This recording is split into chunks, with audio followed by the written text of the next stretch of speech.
भैया माँ आ रही है।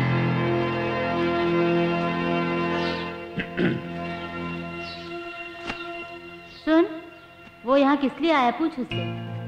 माँ, हम दोनों की बीच की बात हम लोग बाद में निपटा लेंगे। मैंने सुना है कि सुशीला की शादी होने वाली है। माँ, उसका सगा भाई होने के नाते ये बात मुझे पता नहीं चाहिए थी, लेकिन कोई बात नहीं माँ, बहुत दिनों बाद ऐसा मौका हमारे घर में आ रहा है। मैं भी शामिल होना चाहता हूँ माँ। हम धूमधाम से उसकी शादी करेंगे। उसका भाई होने के नाते मैं अपना फर्ज अदा करूंगा।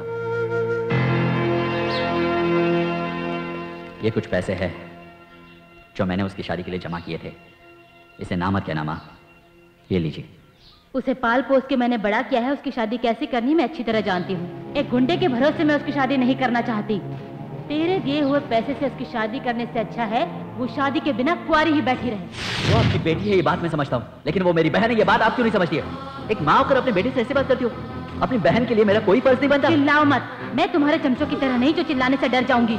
अभी तूने ही कहा था ना प्यार फर्ज। अगर तू इन सब रिश्तों को समझता है ना तो तुझे तेरी बहन की शादी में आने की कोई जरूरत नहीं है। समझ गया ना तू?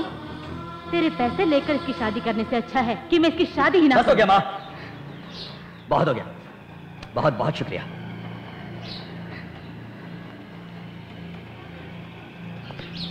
रुको, लड़के के घर वालों को मैंने बताया है कि मेरी एक ही लड़की है। मैं भी यही यकीन करती हूँ। तू भी इस बात का ख्याल रख।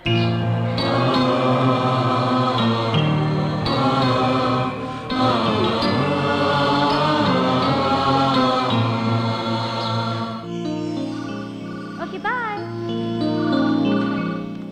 Sir water. Thank you. Hello. तुमने जो कहा वो बिल्कुल गलत है। कोई एक कंपनी है, उसका मालिक तुमसे मिलने के लिए कब से इंतजार कर रहा है। किसी को भेजकर उसको अपने पास बुलवा लेना चाहिए था ना। भाई ये मेरा खुद का काम है, मुझे खुद ही करना पड़ेगा। कितने भी पैसे लगे, कितना भी वक्त लगे, ये काम खत्म करके ही आऊंगा। Yes, okay sir. मिस्टर देवा। Excuse me sir. या अरे आप यहाँ कैसे?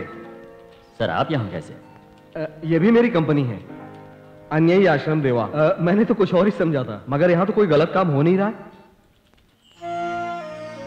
कैसे चल रहा है? अपने फायदे के लिए मैंने पाप किया था, आपने मुझे इंसान बना दिया। मेरी फैक्ट्री के मजदूर बहुत खुशी से काम कर रहे हैं, इसका कारण है आप। दरअसल मुझे आपकी मदद चाहिए। बोलिए सर, मुझे क्या करना है? Congratulation sir. एमडी ने आपको मैनेजर की पोस्ट पर मिल दी है। रियली? सच कह रही हूँ sir. Oh God. Thank you thank you. Sir आपने अचानक मुझे मैनेजर की पोस्ट दे दी। मैं कुछ समझा नहीं। तुम इतना एक्साइट क्यों हो रहे हो?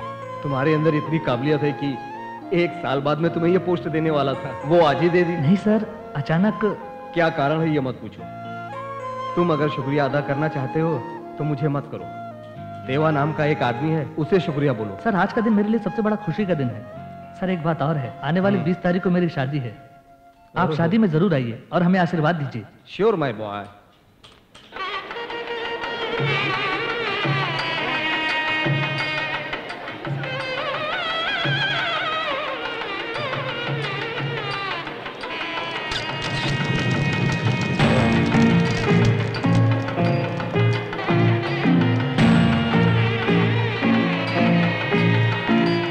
बेटा, मुहूर्त का समय निकला जा रहा है। 1 मिनट रुकिए, मुझे किसी का इंतजार है। क्या हुआ? क्या बात है बेटा? वीआईपी मेहमान का इंतजार कर रहा हूँ, उन्हें आने दीजिए।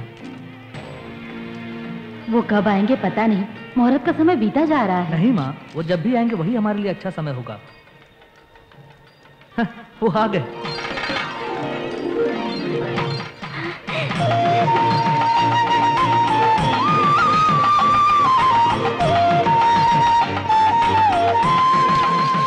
Excuse me, 1 minute.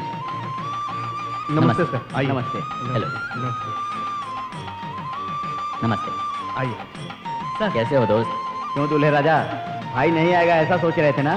कोई कुछ भी बोले, भाई जरूर आता है। बोलने वाले बोलते ही रह जाएंगे। पंडित जी, भाई अपने हाथों से मंगलसूत्र दे दो। जल्दी करो जल्दी करो जल्दी।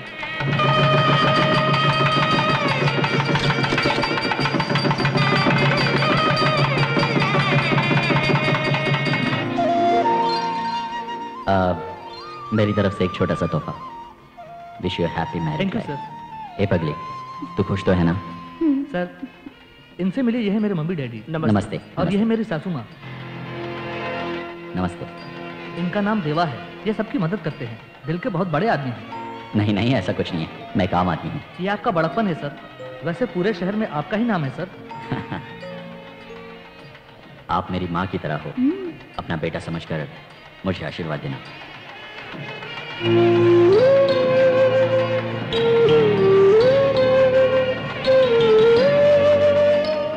बहुत बहुत शुक्रिया सर। आप मेरे कहने पर बिल्कुल समय निकाल कर याद से मेरी शादी में आए, इसके लिए बहुत बहुत थैंक्स की कोई बात नहीं। शुक्रिया तो मुझे आपका अदा करना चाहिए, जो आपने मुझे अपनी शादी में बुलाया। नमस्ते। अच्छा सर, नमस्ते।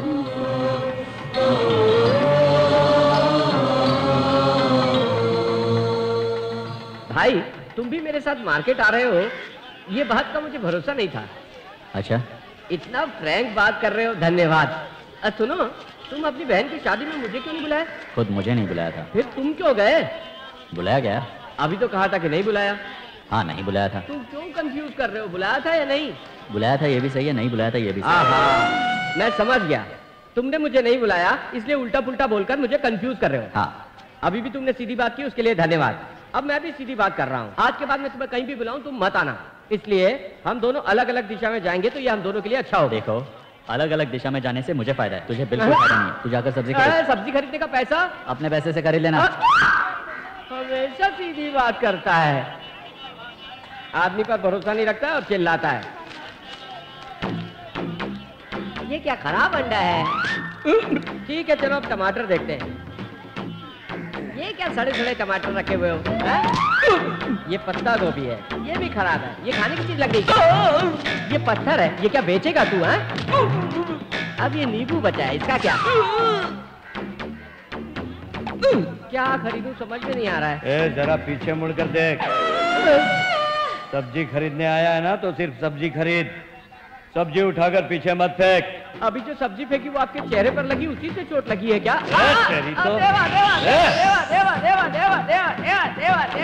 अबे चुप, क्या कौवे की तरह चिल्ला रहा है? अरे मैं कौवे की तरह चिल्ला रहा हूं, तो ऊपर क्यों देख रहा है? देवा देवा हेलो हेलो हेलो, यहाँ पर बहुत डिस्टर्बेंस है, मैं तुम्हें फोन करता हूँ। हाँ भाई, वो तो गया, आप शुरू करो।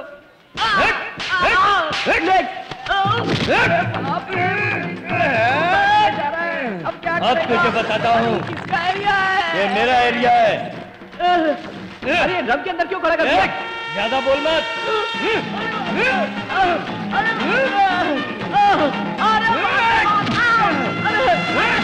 अबे मुझे कपड़े की तरह क्यों धो रहा है? अरे बाप रे,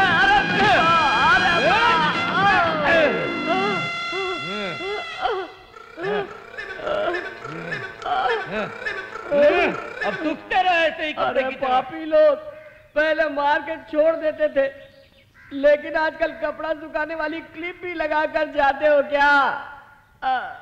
अब सूखने के बाद आयरन भी करोगे क्या? हमारे होने वाले मुख्यमंत्री नारायण जिंदाबाद, हमारे होने वाले मुख्यमंत्री जिंदाबाद, जिंदाबाद, धन्यवाद। Sir Congress, sir congratulation sir. Comment करेंगे सर, इसके आगे अब आप क्या करना चाहते हैं? अभी तो बखत बताएगा। सबको धन्यवाद। भाई आइए भाई, आइए भाई, नमस्ते नमस्ते। क्या नमस्ते बात है भाई। सुरेश चौहान, नेशनल पार्टी के तुम जनरल सेक्रेटरी बन गए हो। मैं ऐसे कैसे बन सकता था भाई? आपने जेल में बैठे बैठे सब किया, उसी की ये सब देन है भाई, आपकी कृपा है। जीते रहो। ठीक है भाई। अरे घर पे आके हमसे मिलो ना। हमारे होने वाले मुख्यमंत्री नारायण जिंदाबाद, हमारे होने वाले मुख्यमंत्री जिंदाबाद, हमारे होने वाले मुख्यमंत्री नारायण जिंदाबाद, हमारे होने वाले मुख्यमंत्री जिंदाबाद, हमारे होने वाले मुख्यमंत्री नारायण जिंदाबाद, हमारे होने वाले मुख्यमंत्री जिंदाबाद, हमारे होने वाले मुख्यमंत्री नारायण जिंदाबाद। नमस्ते भाई। नमस्ते, कैसे हो?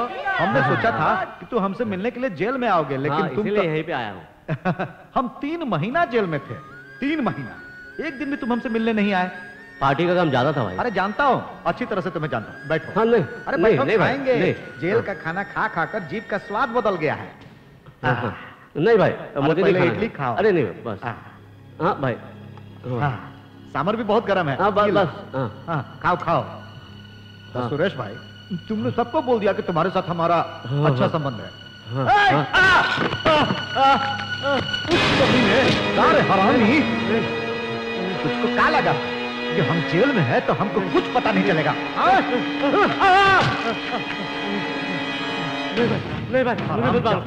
हमारे पार्टी के 5,000 लोगों को लेकर रूलिंग पार्टी में शामिल होने की कोशिश कर रहे थे। मंत्री पर चाहिए तुमको? 15 साल पहले मंदिर के बाहर बैठकर टोकन देता था जूता चप्पल का, और आज इस शहर में 200 एकड़ जमीन का मालिक है, शॉपिंग कॉम्प्लेक्स है, जायदाद है, कई को गाड़ी है। ये सब किसकी वजह से? इस नारायण दत्त की वजह से। और तेरी की हिम्मत कि तू हमारे ही आदमी को हमसे अलग करा है। अरे फोन दे। अरे ओ कमिश्नर, हमारे पार्टी के एमएलए सुरेश चौहान का एनकाउंटर कर दो और उसके पुराने केस को फिर से खोल दो। अरे बाप रे बाप, भाई भाई ऐसा मत करो। नहीं, मैं आपके साथ कभी भी गद्दारी नहीं करूंगा भाई आज के बाद। ठीक है, उठ। अब नहीं करेगा ना? नहीं। सुनो कमिश्नर, जो कहा उसे भूल जाओ। जब तक लार मुंह में है उसकी कीमत है, थूक दिया तो बेकार। अब जाओ।